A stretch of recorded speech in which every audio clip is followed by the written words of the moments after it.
New dynamic duo is making a splash in the world of diving. Sam Pricker and Curtis Matthews have been paired up and will compete in the 2024 World Aquatics Championships in Doha in Feb next year. And Sam joins us now from Sydney. Sam, good morning to you. Thanks for coming in. Morning, Tony. Thanks for having me on. Mate, I'm fascinated with what training looks like for synchronised diving and how you go about the timing of the rotations, all of that kind of stuff. Can you break it down for me, please? Yeah, so it's a bit of a process that starts outside the pool. So when Kirsten and I first started diving together, we do imitations, which is where we practice our dive outside the water, doing as much movement as possible and try to mirror each other as close as possible, and then slowly move that into the pool where you just have a crack and then try and fix it up from there. And then we'll work with each other. Either I need to move faster or spin higher. And we just kind of give and take until we get it fairly synchronized. And how long does that process take? Because particularly when you're going into a pool, you can't just like go, like straight after each other. You've got to go, assess, and then go and do it again. It must take quite some time to end up getting the process to a point where you can then execute on I guess, championship day. Yeah, it does take a bit of time. And the other thing is Kurs is really, really strong.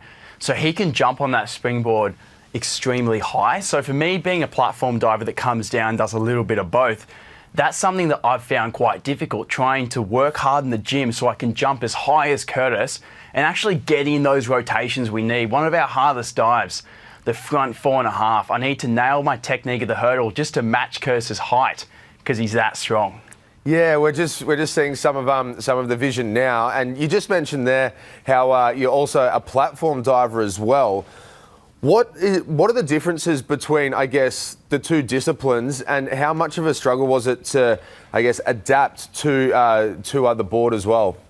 It's a great question because platform, you're on your fixed cement platform. It's 10 meters high. And you've got to create a lot of your rotation, and you do most of your flips on the way down. So it's about being strong but powerful, and it's about being fast. You want to be quick off the platform so you can do your flips on the way down before you hit the water. Where on springboard, you've got to be patient. You've got to wait for the springboard, and you've got to try and wait for what we call a ride, which is where you go all the way up. And you actually find you do your flips on the way up on springboard, where you do them on the way down on platform. So just getting used to the change of gear in pace. Platform's really sharp and fast, where springboard, you've got to be patient. Yeah, that's not something that I'm renowned for. And congratulations on your recent win at the Oceania Championships. How much confidence does that give you heading into next year? Yeah, look, being able to go out and win the Olympic position for Australia on 10 metre, Cass got one at the World Championships, and we have the second position now. So we got the maximum of 2 for that individual event. And it felt good to go out there and get the spot for the country. And that makes me feel excited for Olympic trials, but also know that I got to keep working hard because it's still a stiff competition and it's tough out there. As you know, sport can be very difficult. Well, Sam, thank you so much for joining us this morning. We just saw some vision there, and yeah, it looks amazing. Good luck next year, and we'll be talking to you very, very soon. Thanks for having me on, Tony.